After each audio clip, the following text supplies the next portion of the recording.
बहुत समय पहले की बात है। महात्मा गौतम बुद्ध जब भी भिक्षाटन के लिए जाते थे तब आम लोग उन्हें भिक्षा में अनाज तो देते थे या फिर जिसका जो सामर्थ्य होता वह उन्हें उस हिसाब से उन्हें भिक्षा दे देते थे। और साथ ही यदि किसी के मन में कोई सवाल होता था तो वह बुद्ध को रोक उनसे पूछ लेते थे। एक बार ऐसे ही महात्मा बुद्ध भिक्षा लेने के लिए एक गांव में गए। उस गांव के लोगों ने उन्हें भिक्षा दी। तभी एक व्यक्ति वहां पे आया और बुद्ध को भिक्षा देकर कहा, प्रभु, मेरे मन में एक सवाल है जो काफी समय से चल रहा है। मुझे आपसे उसका उत्तर चाहिए। बुद्ध ने कहा, पूछो। उस व्यक्ति ने कहा, हम सभी के जीवन में सुख दुख उतार चढ़ाव लगा रहता है। हम सभी अपने जीवन की उलझनों में इतना उलझे रहते हैं कि उसे करीब से समझ ही नहीं पाते, न जीवन जी पाते, बस दौड़ते भागते रहते हैं अपने घर की जिम्मेदारियों के प्रति, अपने सपनों के प्रति। परंतु जब हम उसमें असफल हो जाते हैं तो खुद को कोसने लगते हैं। हमें यह जीवन व्यर्थ लगने लगता है। हम लोगों की बातों में आ जाते हैं। हम अपने जीवन की अहमियत नहीं समझ पाते और पूरा जीवन ऐसे ही निकल जाता है और हम अंतिम समय में अफसोस करते हैं कि काश हमने जीवन को सही से जिया होता, उसकी अहमियत समझी होती। क्या आप बता सकते हैं कि जीवन का सही क्या मूल्य है? बुद्ध ने उस व्यक्ति की बात सुनी और उसे अपने पास से एक चमकीला पत्थर दिया और कहा कि जाओ और इसका मूल्य पता करके आओ, लेकिन ध्यान रहे तुम्हें इसे बेचना नहीं है, बस मूल्य पता करना है। उस व्यक्ति ने बुद्ध से पत्थर लिया और बाजार की तरफ निकल गया। सबसे पहले वह एक फल वाले के पास गया। वह आम बेच रहा था। उसने वह पत्थर उस फल वाले को दिखाया और कहा कि तुम इसका क्या मूल्य दोगे?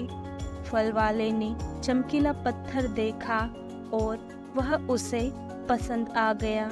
उसने कहा, मैं इसके बदले तुम्हें 12 आम दूंगा। यह सुन व्यक्ति आगे निकल गया और इस बार एक सब्जी के ठेले के पास गया और उसे चमकीला पत्थर दिखाकर उसकी कीमत पूछी। सब्जी वाले ने उसे देखा और कहा, यह तो बेहद चमकदार पत्थर है, मैं इसके बदले तुम्हें एक बोरी आलू दूंगा, तुम मुझे यह पत्थर दे दो। व्यक्ति यह सुन फिर से आगे बढ़ गया और इस बार एक बड़ी अनाज की दुकान पर गया और उससे इस पत्थर को दिखाया। दुकानदार पत्थर को देख कहता है, इतना प्यारा पत्थर, मैं इसे रख लेता हूँ और इसके बदले तुम्हें 5 अनाज की बोरी दूंगा। व्यक्ति 3 जगह घूम चुका था। उसे हर जगह उस चमकदार पत्थर की अलग अलग मूल्य जान हैरानी हो रही थी कि भले एक पत्थर का इतना मूल्य कैसे हो सकता है, इन्हें इसमें ऐसा क्या दिख रहा है। उसके बाद वह व्यक्ति एक सोने चांदी के व्यापारी के पास गया और उस सोनार को पत्थर दिखाया और उससे इसका मूल्य पूछा। सोनार ने उस पत्थर को देखा और कहा, तुम मुझे यह पत्थर 20 लाख में बेच दो। वह व्यक्ति यह सुनकर हैरान था कि एक पत्थर की इतनी कीमत, पर उसने सोनार को बेचने से मना कर दिया। तो सोनार ने फिर कहा, भाई 50 लाख में बेच दो यह पत्थर। व्यक्ति ने फिर भी कुछ नहीं कहा। वह इतनी कीमत जानकर एकदम आश्चर्यचकित था। उसके मन में कहीं न कहीं लालच भी आ गया था उसे बेचने के लिए, लेकिन उसे बुद्ध की बातें याद थी, इसलिए उसने वहाँ यह जताया नहीं।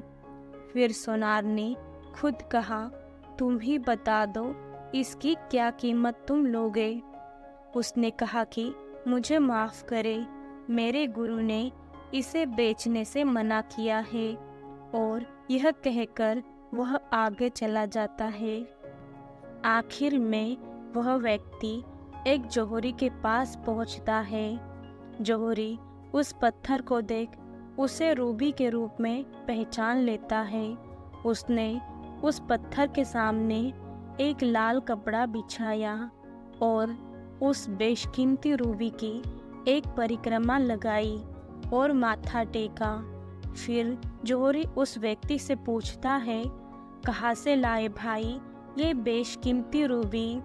आप सारी कायनात क्या सारी दुनिया बेचकर भी इस अनमोल पत्थर की कीमत नहीं लगा सकते हैं। यह सुनकर वह व्यक्ति हक्का बक्का रह जाता है और भागकर वापस गौतम बुद्ध के पास जाता है और उनके चरणों में बैठ जाता है और पूरी कहानी बुद्ध को सुना देता है और अंत में कहता है, महात्मा कृपा कर अब आप ही मुझे मानव के जीवन का मूल्य क्या है उसे बताए।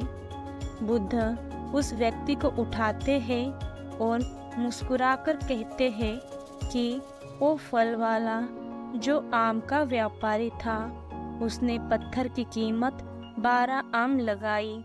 सब्जी वाले ने 1 बोरी आलू कीमत लगाई। अनाज व्यापारी ने 5 बोरी अनाज। सोनार ने 50 लाख और अंत में जहाँ तुम गए उस जौहरी ने इसे बेशकीमती माना। ठीक इसी प्रकार तुम्हारे जीवन की भी यही स्थिति है। बुद्ध कहते हैं, तुम भी एक हीरा ही हो, लेकिन फिर भी लोग तुम्हारी कीमत अपनी सोच, औकात, अपनी समझ और अपनी जानकारी के हिसाब से ही लगाएंगे। तुम अपना जीवन अपने हिसाब से जियो, अपनी खुशी से जियो, वर्तमान का आनंद लो। किसी भी चीज़ के पीछे बेकार में भागना व्यर्थ है। अपनी जिम्मेदारियों को समझो, तब तुम उसे खुशी से पूरा करोगे। अपने सपने, अपने लक्ष्य के प्रति आगे बढ़ो, कदम बढ़ाओ, कोशिश करो, सफलता ज़रूर मिलेगी और आप अपने जीवन से स्वयं संतुष्ट भी हो जाओगे। बुद्ध की बातों से व्यक्ति का एकदम मन शांत हो गया। उसमें अलग ही ऊर्जा आ गई थी। वह बुद्ध के चरणों को स्पर्श करके चुपचाप वहाँ से चला गया। उन्हें धन्यवाद कहकर वह बुद्ध की बातों से बहुत प्रभावित हो गया था।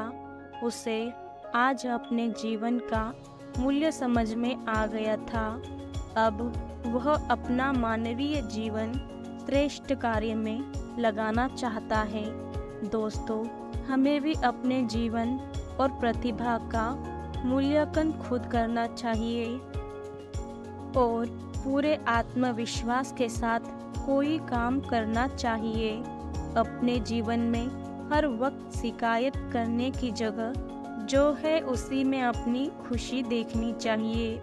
फिर देखना जीवन आपको बोझ नहीं प्यारा लगेगा और तभी आप अपने जीवन से खुश और संतुष्ट हो पाओगे पूरी तरह और जीवन का आनंद ले पाएंगे।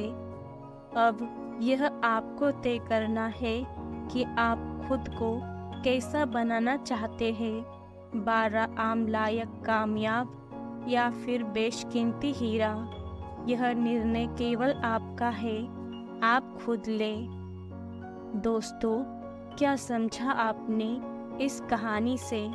कमेंट में नीचे लिखकर ज़रूर बताना। Thanks for watching.